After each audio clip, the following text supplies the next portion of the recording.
मुझे अपनी पैदाइश याद नहीं है, किसी को नहीं होती, लेकिन मुझे बताया गया है कि उस दिन क्या हुआ था और मैंने 3 अलग-अलग गवाहों की बातों को क्रॉस एग्जामिन भी किया है।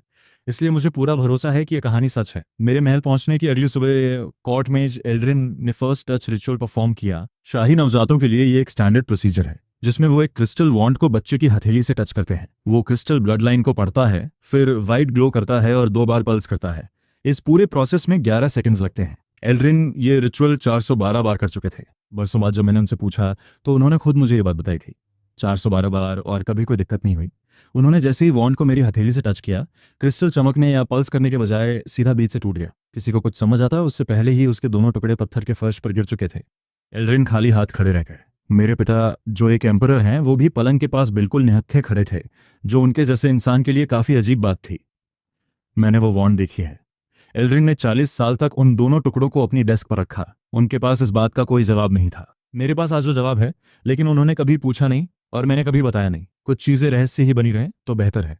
उस सुबह मेरे पिता काफी देर तक मुझे देखते रहे। मैंने भी उन्हें देखा। मुझे वो पल याद नहीं, लेकिन मुझे यकीन है कि ऐसा हुआ होगा। ये बिल्कुल वैसी ही चीज है जैसा मैं कर सकता हूँ। 7 महीने बाद मैं खड़ा हो गया। ये मुझे याद है।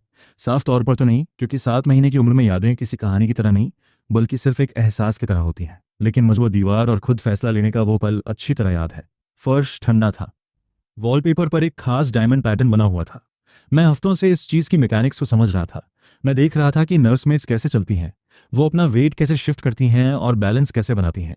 मैं सब समझ चुका था, बस मैंने कभी इसे खुद करके नहीं देखा था। उस सुबह मैंने फैसला किया कि आज मैं ये करूंगा। मैंने अपनी सिर्फ एक उंगली से दीवार का सहारा लेकर खुद को ऊपर खींचा, ताकि मैं अपनी थियरी को टेस्ट कर सकूं, और फिर कुछ देर तक वहां खड़ा रहा, अपनी अजम्पशंस को हकीकत से तौलते हुए। सब कुछ ठीक था। मैं ये देखने के लिए मुड़ा कि कोई देख तो नहीं रहा। नर्समेट पहला हाथ में गर्म दूध की ट्रेलिया दरवाजे पर खड़ी थी, और वो मुझे ऐसे देख रही थी जैसे उसने अपनी आंखों के सामने कुछ नामुमकिन होते देख लिया हो और उसे समझ ना आ रहा हो कि वो इस पर यकीन करे या नहीं। मैंने एक कदम आगे बढ़ाया, फिर दूसरा। पहला के हाथ से ट्रे नीचे गिर गई। इससे पहले कि वो दूध फर्श पर फैलता, वो जोर जोर से चिल्लाने लगी। 4 मिनट के अंदर दरवाजे पर 11 लोग जमा हो गए थे। मुझे ये बात इसलिए पता है क्योंकि मैंने उन्हें गिना था। तब तक मैं वापस बैठ चुका था। खड़े होने से मेरी थियरी कंफर्म हो चुकी थी, और अब उसमें सीखने जैसा कुछ बचा नहीं था। मैं अपने हाथों को देख रहा था, जो नीचे से देखने के मुकाबले काफ़ी दिलचस्प लग रहे थे। मेरे पिता भीड़ को हटाते हुए आगे आए और मेरे सामने बैठ गए। मैंने उन्हें अपना हाथ दिखाया।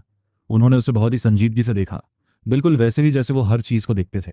एम्परर कहते हैं थैंक यू, यही सही जवाब था। मैं फिर से अपने हाथ देखने लगा। उनके पीछे पहला अभी भी अजीब सी आवाज़ें निकाल रही थी, जो अब तक शब्दों में नहीं बदली है। आगे का पूरा वीडियो देखने के लिए नीचे दिए गए वीडियो आइकन पर टैप करें और हमारे चैनल मनवा की जर्नी को सब्सक्राइब करें।